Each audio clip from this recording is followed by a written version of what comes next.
The Just In Case Podcast with your hosts, Mike and Mike. Driven by passion, defined by quality. Welcome, everyone, to the Just In Case Podcast, brought to you by JSC Appliance Care. I'm your host, Mike, and here's the other Mike. What's up, everyone? We are in the office today. We decided to have a meet-up with a gentleman who we've kind of known in the industry for a little while now.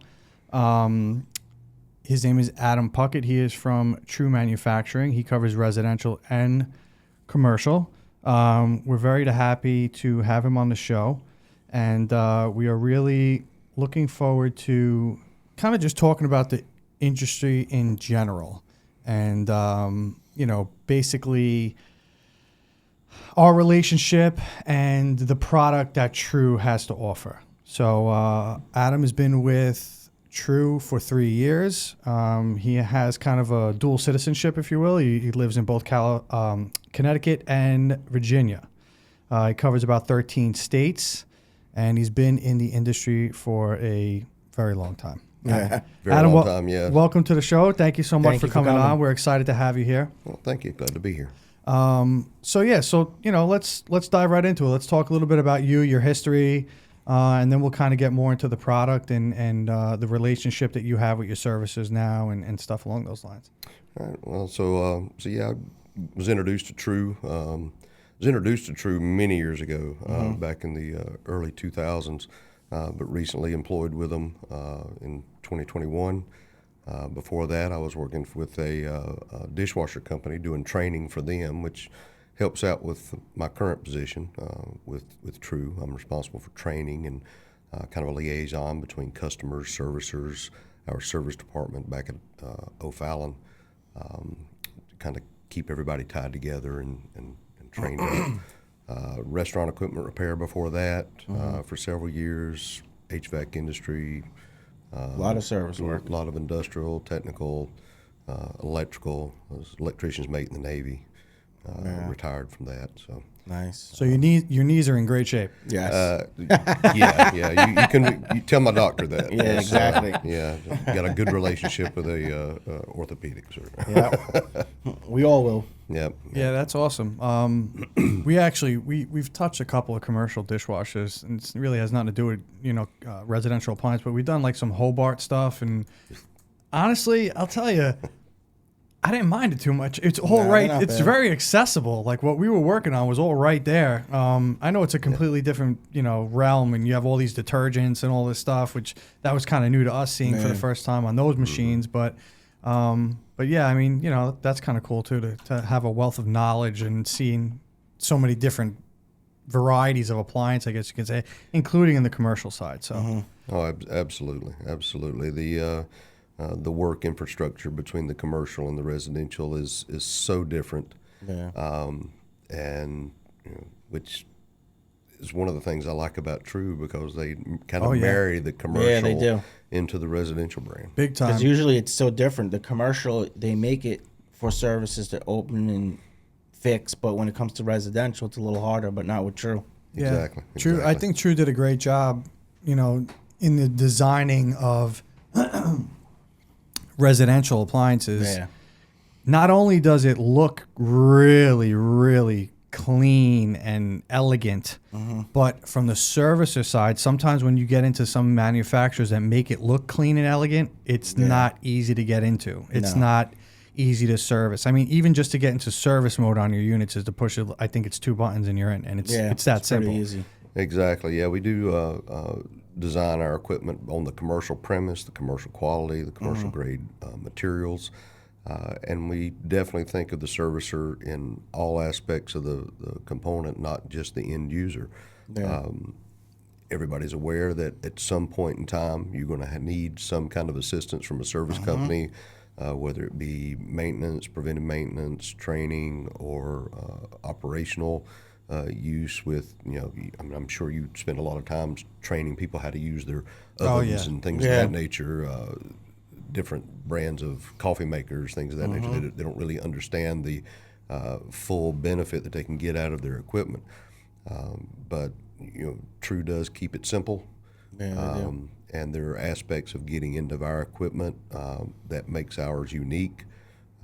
And a lot of that is training on how to do that. It's Yeah. one of those you don't. Training's a bit key. Yeah, from a service company standpoint, what you don't know, you don't know. Right. Yep. And until somebody enlightens you on a certain technique or a proper method of accessing components or something like that, you're kind of in the dark until you've learned that. Oh, definitely. You know, I always say most of the time when we go into a home, it's 50% fixing the product, 50% fixing the customer. Yeah, 100%. That's what it is. It's a lot. Absolutely. It has so much to do with their ability to understand the way it works too. You know, and I always like to explain to people, you know, the importance of the condenser, for instance. You know, if that's not dissipating heat, you're never going to be cooling properly. It's just the way it works. And also the misconception of a refrigerator in terms of it does the cooling. It does do the cooling, but it's really absorbing heat. Yep. So explaining that to a customer can get it's a hard. little difficult sometimes. Right. Yeah. The whole purpose of refrigeration is to remove heat from the inside of the compartment Exactly. and expel it into the room that the unit's sitting in, or if it's an outdoor unit outside, of course, Yeah. it's the moving of heat Yeah. from one location to another, not adding cool air. It's Exactly. the moving of heat. So, That's why it's so critical to have that condenser clean so you have good airflow, good pressures, everything. exactly. Yeah, one thing I always, you know, like to bring up about True is the support side. You know, there's been so many instances where I'm on a job and, you know, there's just something I'm having difficulty figuring it out. I call up Techline, and all your guys at Techline or girls, they are, I feel, very well versed in the product. And just from our conversation off camera, and you were kind of explaining to me that those people actually go out onto the floor and disassemble some units and, you know, kind of look to see what the root cause of the issues were, that unit was returned or whatever it may be. I mean, I think that's a true testament to The product. the product and the support behind the product. It is, and when it comes to our internal tech support team, even if we bring somebody new on, the first thing they have to do is go through an apprenticeship portion to learn the equipment. They go out on the production floor, learn how the equipment is built, how the different components are assembled. Just the assembly part of it's huge in trying to describe accessing or changing parts to a technician over the phone.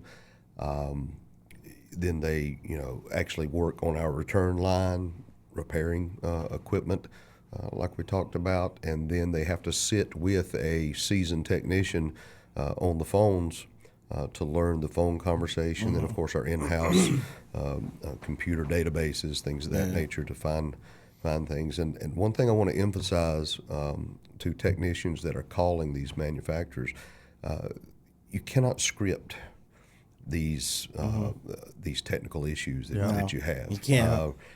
Customers figure out a way to prove engineers are crazy all the time, right?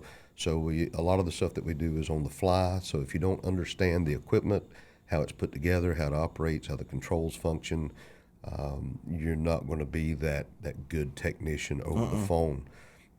And the phone technician, in and of himself or herself, is a unique position. It is. I feel like it's so hard because you're not there. Exactly. Right. You're taking your experience and using another technician's eyes, ears, tools, fingers, all of that, and trying to come up with an agreement on what's going on with that. You got to work together to figure it out. Describing that. So technicians, it's really, really important that if somebody on the phone is asking you a question, you give them the answer that they're looking for, nothing broad.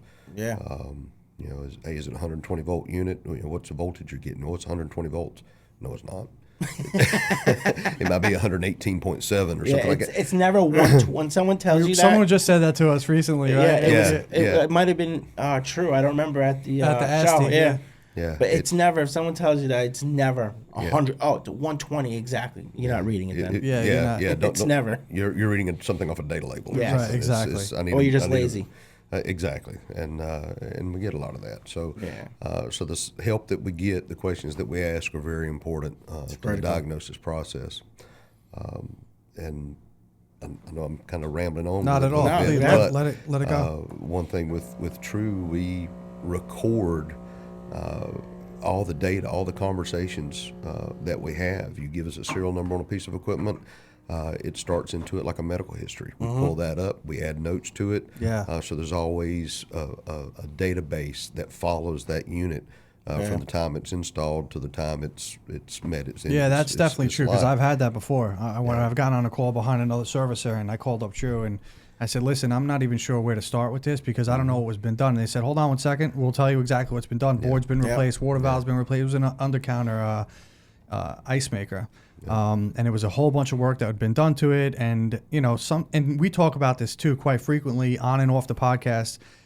We don't think that there's enough sharing of information in the industry, unfortunately. So many companies consider things like proprietary and they don't want to give you any of that info. You know what I mean? It's for them and their eyes only. Right. I feel like a lot of services now are doing the same thing. We go to some customers' homes and I said, well, what did the guy do, that was here before us or in or out of warranty, it doesn't matter. And they say, oh, I don't know. I said, well, is there any way you can get a copy of the notes or the invoice? No, they just give me the invoice, no notes attached, whatever. That's not what we do. Within our business, I send whatever I send to the manufacturer, I can actually send basically the same thing to the customer. Yeah. There's no hiding anything. I want everyone to know exactly what's going on with that unit verbatim from our mouth. Well, that's the way it should be. That's the way it should be. Yeah. And unfortunately, we get, especially, in our area here in Long Island, we get a lot of guys that still use carbon copy paper and they'll write down on there changed fan. Yeah. And I go to the customer, well, what fan did he change? Oh, I don't know. Yeah. Well, we need to know. I would like to know that. I'd like to know where to start, what's been done, what hasn't been done. Yeah, so we're not chasing our tails. And we try to really hone that in. And like I said, there's nothing to hide here. Any customer can call my CSR. They send them the notes immediately. There's no questions asked. It's just done. It is what it is. We make very detailed notes when we make a good habit of that. Because number one, I feel like it safeguards us. And number two, if someone does come behind us, they have a little better understanding as to what we've done already, which I think can cut the diagnosing time sometimes in half. If let's say a defrost terminator has been replaced, all right, maybe it's not the terminator this time, maybe it's the heater, maybe, so there's different stuff that we can look at to try to figure that out. So yeah, we're big advocates of sharing information on the podcast. And like I said to you off camera as well, that's part of the reason why we started this. We want to make it one cohesive industry where everyone works together. Listen, at the end of the day, you're selling, in my opinion, well, not you, but your company is providing a premier product. Yes. And with that premier product, you would hope that you're getting premier service. That's the goal. So, that's what we always try to push to our customers is like, we want to get this taken care of for you. We don't want to leave here without getting it fixed.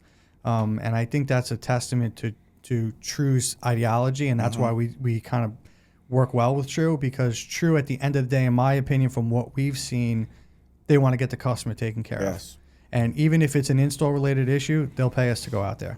They want it taken care of. I mean, if you want to touch on that a little bit, and how the importance of that. It's very important. And in fact, in my my interview, one of my interviews with True, my preceding manager, Rich Bodeker, I asked him in the interview, I said, how do you consider your after-sales support for your product?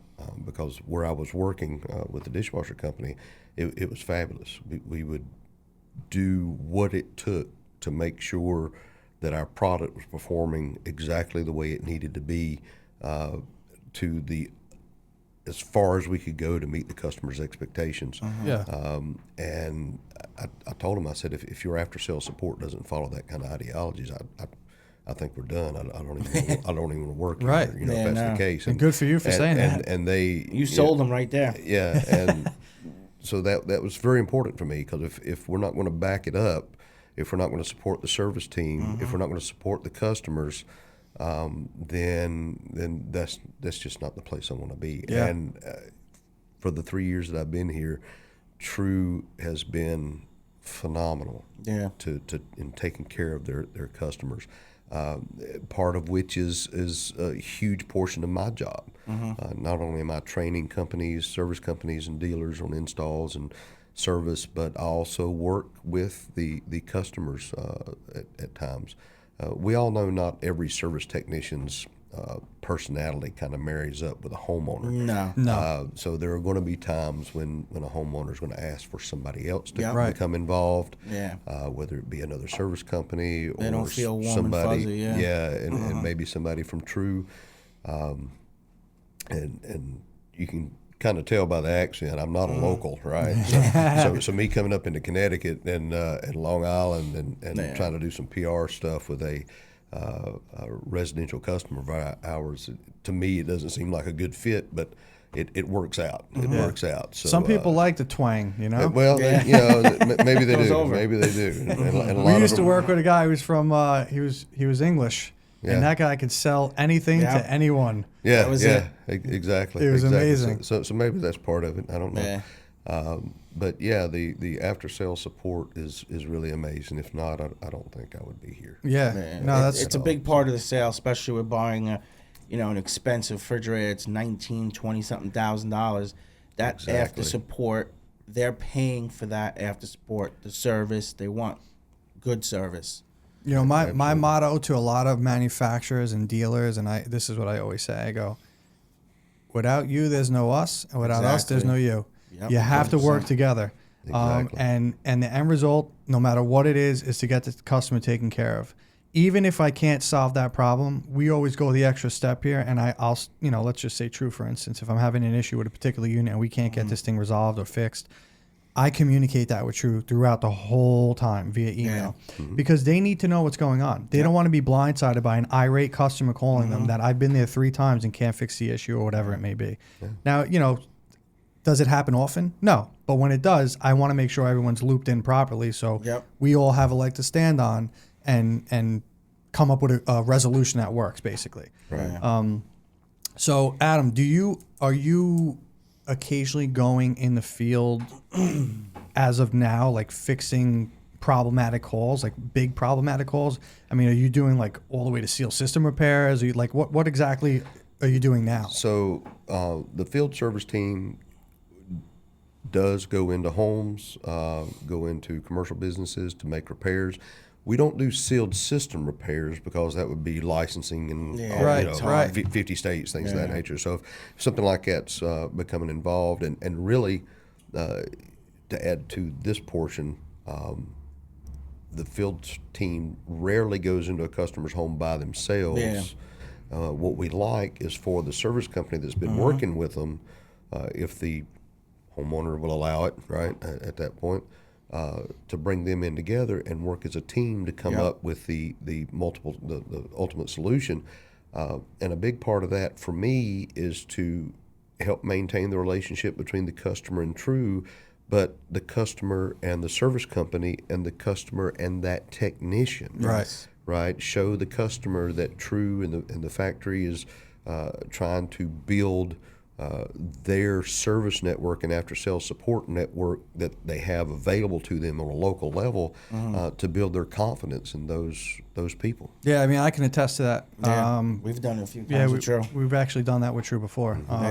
And I will say, the nice thing about that too is you have a direct line of communication with the factory. You guys do. So, we had instances where they had to think a little bit outside the box to try to figure something out for a specific customer, and then they shipped us that part and we installed it. And I think it looks better when the actual manufacturer's there with you. To the customer at least too, Yeah. Yeah. Especially knowing that you like traveled here from somewhere like Connecticut or wherever you may be, and Oh yeah, well the car has a Missouri license plate. Right, Oh, yeah. you drove all the way out here from Missouri from me? Yeah. Well, kind of. yeah, kinda. I did drive the car from Missouri. So, Right. it's been here for a while. But yeah, it looks good, and it just ultimately is good. Yeah. At the end of the day, we yeah. will we'll put somebody on a plane and fly them out there. These aren't cheap units. No. By far. And one thing that I do like about our culture is that we treat every customer, whether they're just buying a $4,500 under counter ice machine up to a $25,000 48-inch side by side, Yep. or even multiple units in their home. I've Yeah. been to several homes that have 6, 7, 8 we units. I mean, have to- they're spending $100,000, lot of money. $125,000 Yep. just on refrigeration. Yep. You know, so you know, we will treat that customer the same as we would somebody Bought that just one, has yeah. one little ice maker or something Yeah. like that in their home. Yeah, they're still a customer at the end of the day, yeah. Everybody's important. In That's terms of the exactly right. product, I know they recently, or maybe not recent, it feels recent to me, they launched some color options and stuff like that. You guys are doing all that in-house? Is that all being powder coated and yes, stuff? it's amazing. We have our own powder coat shop. We have standard colors, but we will custom color match anything somebody wants. We have a automotive finish Really? shop now. You give us your paint number off your red metal flake Lamborghini. We'll No color, way. we'll color That's match you a- crazy. we'll color match you a. I'm sure someone's going to do refrigerator that. Yeah, and you know, I don't want to be that installer.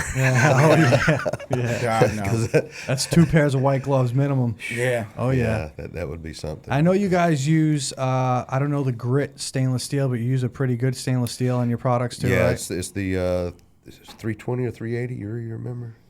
380. Yeah, it's 380 grade stainless. And a big portion of stainless is on the interior of our product. Stainless is a very good holder of temperature. Oh, yeah. They use it in commercial dishwashing. It holds heat, refrigeration. It holds refrigeration temperatures very well. Very good quality Yeah. stuff. They don't skimp on the materials. Yeah, not by any means. Those things are heavy duty for sure. Yeah, and we've got very few vendor-related parts that we use. Almost everything that we put this machine together with is made and manufactured in Missouri. Yeah. Really? So yeah, That's good. We've got a few. You know, we've got some Italian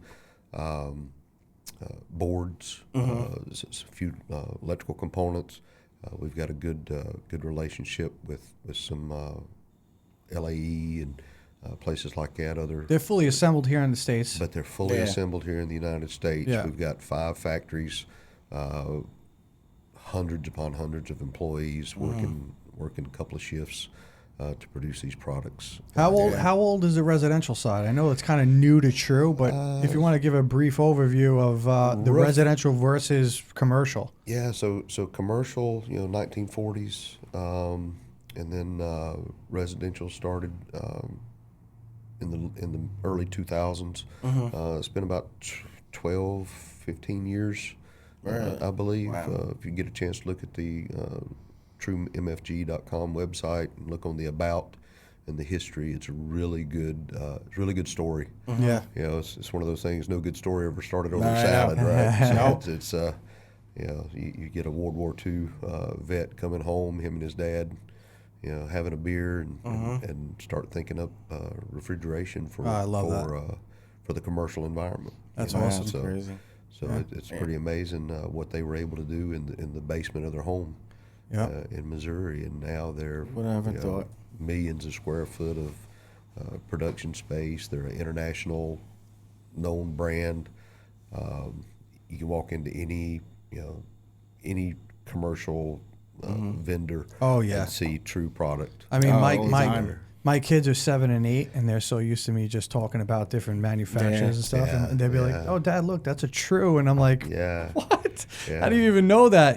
But they're everywhere. If you really start to look, and for our listeners there, don't forget to like, subscribe, and follow. Also, take a look around when you go into some of these stores. Yeah. Go to Walmart, Go to Dollar Walmart. General, Starbucks. They're everywhere. I mean, Yeah. they really are. Absolutely. Look And at that little logo. And what we talked about, and we touched on, is it's the same principles in those units that customers can basically have in their homes. Yep. They look better, but operationally, they're almost identical. Exactly. So that's what you're paying the big bucks for. Oh, yeah. You're paying for a trusted company. By the way, this is not a paid sponsorship. We just believe in Nah, True. yeah, We no, like True's a True. great product. We get They're nothing beautiful. from True but service calls. That's Yeah. it. We don't, it's Hopefully, me and Mike one day will be able to get down. our to the plans to go factory. down to O'Fallon and check it out. We'd love to Yeah, get why down not? there, and I know Adam said he's going to hook us up with a gentleman who can try to facilitate that and get us down there and maybe take a we look. could take some videos, pictures. I don't know what their thing is there over that, but It looks. I mean, amazing. listen. I think I've seen pictures of the factory floor. I mean, it looks pretty impressive. It is. It is, and that they really treat their employees good. I mean, they'll have cornhole tournaments. And Oh, stuff. really? Yeah, we'll set up places in the factory. You know, we'll have cornhole tournaments. That's great. You know, a lot of interrelationship with the employees. Yeah, it's always again, good. You know, Steve Trulias, the owner, he's a firm believer in family and quality, and it's Yeah. just an amazing place to work. Yeah, we love that. I mean, that falls on a lot of our principles here. My wife works Yeah. here. His brother works Yeah, here. it's family, This is a family business, and you know, and we've said this in a podcast previous, but we want to treat our customers like family. It's not a gimmick. It's the God's honest truth. That's what we Yep. want to do. We want people to feel comfortable when we walk in their home. We want them to know that we have their best interests at heart. Yeah. And unfortunately, that limelight kind of gets taken away from us here on Long Island quite a bit because there's so many fly-by-night operations and guys who just want to Yeah, take your give money us and a run. bad name. Yeah. And they give our industry a bad name, Yeah. which is part of the reason why we started this, to try to negate that. We want to get rid of that and kind of just form it as a skilled trade as it is. And that's another thing. We don't get really a lot of recognition for No, being we a don't, skilled trade. We're nowhere near a plumber or an HVAC or electrician or anyone. HVAC. They don't consider us any of those things. No. Yeah, Which is yeah. part of the reason why, you know, I feel like, and we talked about this at the conference we were just recently at, you know, the price point sometimes for us, customers don't understand how we're asking for what we're asking for. Yeah. You know, they don't get that what we're doing is a skilled trade. Not anyone could just go in there and diagnose it and fix the issue. So that's something that we're always fighting against. You know, but with the support of good manufacturers, good partners in the dealer network, luckily we've been able to grow the business because people trust us. Yeah. So that's a big thing. And- People don't realize what goes into a technician, the training, everything you have to Or the learn. business. I mean, the and insurance in business New too, York but and just Business what it insurance. takes to become a tech and everything you have to know and all the the licensing. It's crazy. There's so many aspects that go into it, which I will tell you, based off our experience, Yeah. I would say at least 8 out of 10 guys don't have any of that stuff. Man, They're it's going, not easy they're to going get. in there blind, and the customer's trusting them. And you know, when you look at the service technicians that go out and work in for the appliance industry, you don't get the opportunity to work and learn and know the ins and outs of one brand, Right. or even one appliance within that brand, 100%. right? So you get to know a little bit about a whole lot, but never really a whole lot about any one Yes. thing. Exactly, Right? yep. The master of many, master of none, whatever that whatever that goes through. It's really a difficult thing. So, you know, just getting that aspect into it, because everybody thinks, you know, they bring you in for a true unit, they expect you Right. to be all knowing, all knowledgeable about that piece Yep. of true equipment. Exactly. When what you should be all knowing and all knowledgeable of is the resources that it takes to identify and repair and complete the Sometimes call. So, it's a little difficult to explain that to a customer, Yeah, but it yes. is. But yes, I will say, you know, there are, I would say, a handful now, if that have like factory service, Yeah. you know, not even owned and operated by the factory, but like exclusive partnerships, maybe that's the word I'm looking for. Exactly. That doesn't really exist too much anymore. It's a rarity. No, it doesn't. You know, like we do manufacturer warranty for, I don't know, maybe right around 10 brands in that ballpark, you know, and let's just say each of those 10 brands have 6 products, which they don't, they have more. That's 60 products right off the bat in warranty that we have to know. Forget the out of warranty stuff. Exactly. So that's why it's important to know the principles too of how the machines work, because the basic principles are the same across the board, right? Exactly. They have Yeah. thermistors, they have compressors, they have condensers. So if you start getting in that mindset, Fridge is a fridge. it makes it a little easier to do the diagnosing. And then that's when you lean on TechLine after that to really hone in on the product. Yep. So just to kind of piggyback off what you were saying, but And I'd like to hear you say that, you know, looking at the diagnostics and then contacting the manufacturer. I had one gentleman ask me one time, what would you suggest as a good tip for somebody new coming into the industry? And my tip would be, give yourself the opportunity to be the technician that you say you are. Right. Yeah. Use your own troubleshooting techniques. tips, tricks, everything that you've learned. Give yourself the opportunity. Yeah, give it a chance. To do this diagnosis. Maybe not get into a rabbit hole, so to speak. I know you mentioned earlier about having a lot of information about a piece of equipment before you go. It's good to have that information, but I don't tend to read that information or listen too much into that information before I've given myself the chance. Right. And then compare what you figured out to what others have looked at and make sure you're on the same page, because others may miss something that you found. You may have missed something that they found. Oh, yeah. But you got to give yourself the opportunity to do that and learn it. Confidence. And get the information. And that confidence is one of my lines in my training sessions. Your confidence will show to the customer, 100%. to the other technicians, to the factory. And if you can't hide that. No, customers pick up on that right away. You can't talk your way out of that. They know right away whether you're not necessarily know what you're doing, but that you're confident in what you're doing and how to meet their expectations and meet their needs. Yeah, especially when you're working on a $20,000 refrigerator. Yeah, exactly. In a multi-million dollar dream home. kitchen,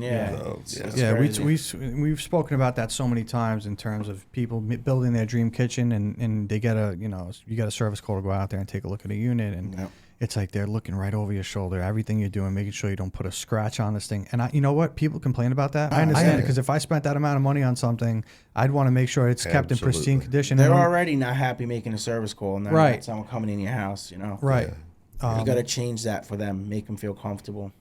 Yeah, we try our best. I always like to, me personally, I like to explain to the customer basically everything I'm doing there. I don't like to leave things out. If they're around, I tell them exactly what's being done, because I want them to be comfortable with doing what we're doing. All right, I'm testing the fans. Oh, I'm doing that. I'm testing the light switch, the reed switch, whatever it may be.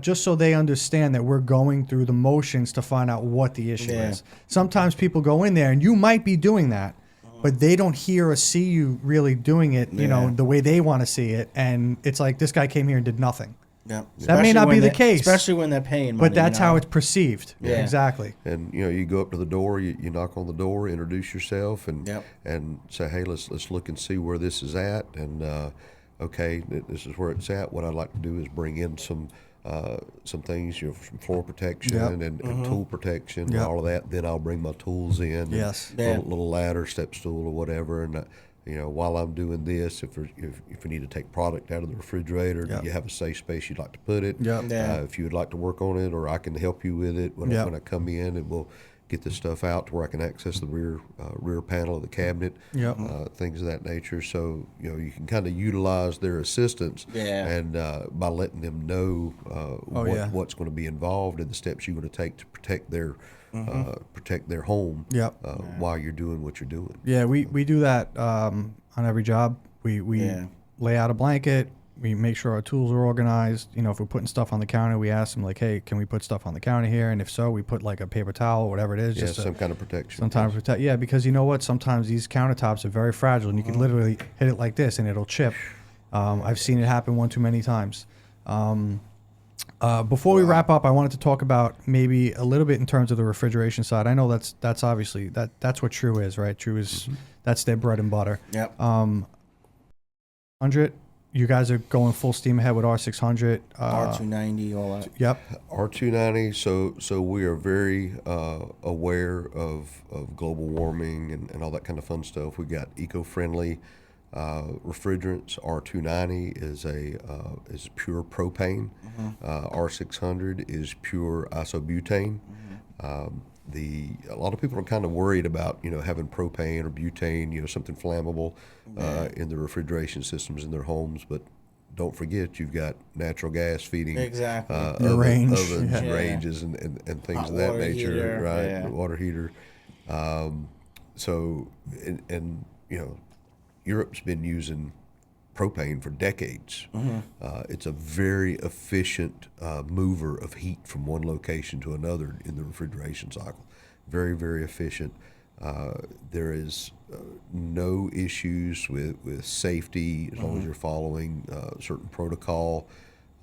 There's very little training involved in R290, R600. So if you've done any 134A, 404A refrigerant handling before, R290 is even easier. You know, it's one of the good things about that. You can vent it into the atmosphere in a well-ventilated area. Yep. So that helps the labor side of that. You don't have to worry about the reclaiming and all of that. So you know, we've been doing R290 for several years, and we're almost completely turned over on the commercial side. We are completely turned over. All of our residential products are R600.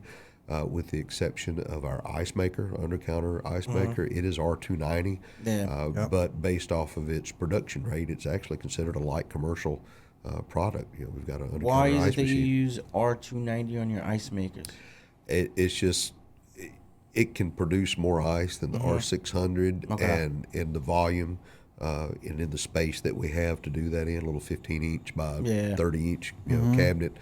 We can produce 85 pounds of ice a day. Yeah, That's a lot of ice. It does crank out some ice. That's a lot of ice. Yeah. So that's something to keep in consideration. Very popular in outdoor kitchens, things of that nature in the summertime. People love it. Good quality ice from that. So one last thing I wanted to mention about the refrigeration and about TRU's process is that people need to keep in mind. Every refrigeration unit that is shipped from our facility has went through a testing process. It has actually ran, if it's a refrigerator, it's done at least 2 cut-in cycles. The test data is kept up for it. We have a test sheet that is kept up for it.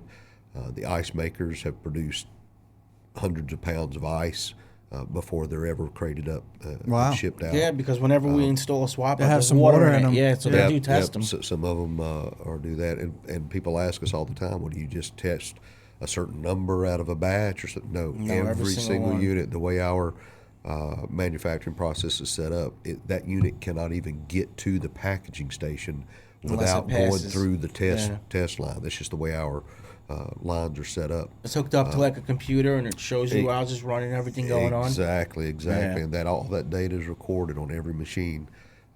So we get, sometimes you'll get a unit that's not functioning properly when it arrives. Maybe something's disconnected or come things loose. happen.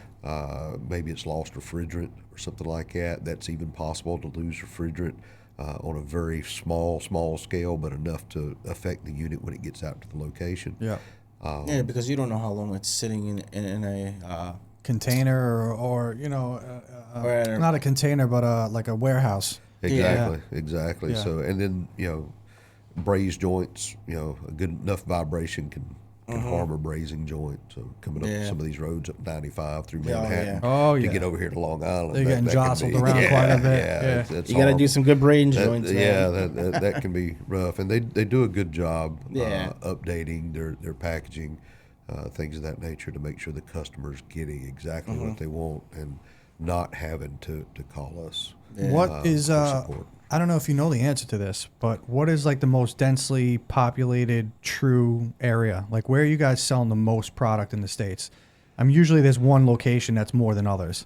So, Massachusetts, Cape Cod, Long Island, you get down toward places like the Myrtle Beach, South Carolina, you get Miami, a lot of the Gulf Coast states, cities, Tampa, and then you get California, LA, up to Seattle. A lot of the seaboard states have some of the bigger. Really? Yeah, I know, like we said earlier, we definitely see a good amount of product out here. It's growing tremendously, and and even though it's a high-end product, more and more people are recognizing the quality of it.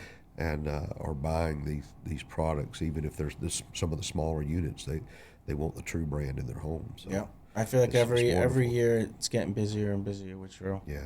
More and more product. It's a big plus for us. Yeah. Well, Adam, thanks so much for coming on the show. We greatly appreciate it. Big shout out to TRU Manufacturing, TRU Residential, and TRU Commercial too, for allowing him to come on and kind of have a conversation about the product. And like I said, we're big advocates of it, and we're looking forward to growing our relationship with True and see how it goes from here. So Awesome. Adam, thank you so Thank you much. for We coming. do appreciate it. Yes. And to our viewers out there, don't forget to like, subscribe, Yes, and don't share. forget. And we will see you on the next one.